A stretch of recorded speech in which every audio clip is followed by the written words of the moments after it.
Tenang, Mama nggak akan bebanin kamu. Kan udah pakai Tropicana asli.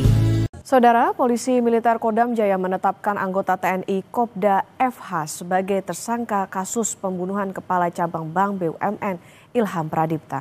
Tersangka diduga berperan sebagai perantara untuk mencari orang yang akan menculik korban.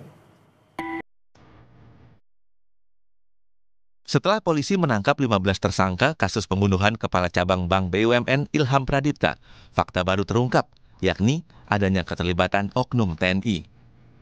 Pomdam Jaya menetapkan Kopda FH sebagai tersangka kasus penculikan berujung pembunuhan Ilham Pradipta. Komandan Polisi Militer Kodam Jaya, Kolonel CPM Doni Agus Prianto, menyampaikan dari hasil pemeriksaan sementara, FH berperan sebagai perantara yang bertugas mencari orang guna menjemput paksa korban.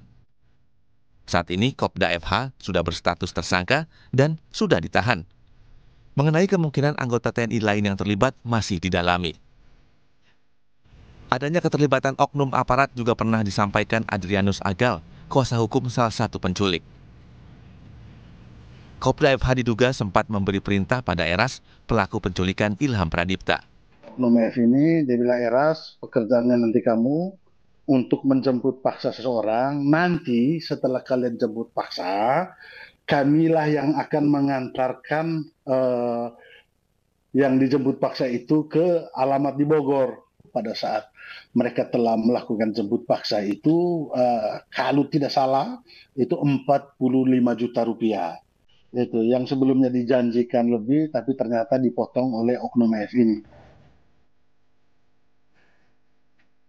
Kriminolog Universitas Indonesia, Hanifah Hasna bilang ada peran strategis oknum TNI dalam kasus ini.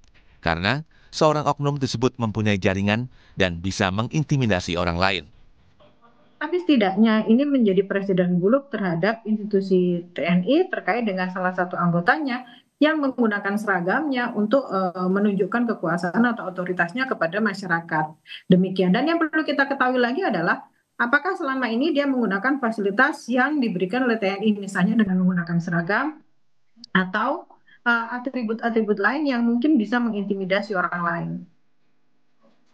Sebelumnya, polisi telah menetapkan 15 tersangka dalam kasus pembunuhan kacap Bank BUMN Muhammad Ilham Pradipta. Dari pemeriksaan 15 tersangka, kasus pembunuhan kacap Bank BUMN terbagi menjadi 4 klaster, yakni klaster aktor intelektual, klaster pengintai korban, klaster penculikan, dan klaster penganiaya korban. Meski sudah ada tersangka, namun hingga kini motif pembunuhan belum diungkap. Tim Liputan, Kompas TV.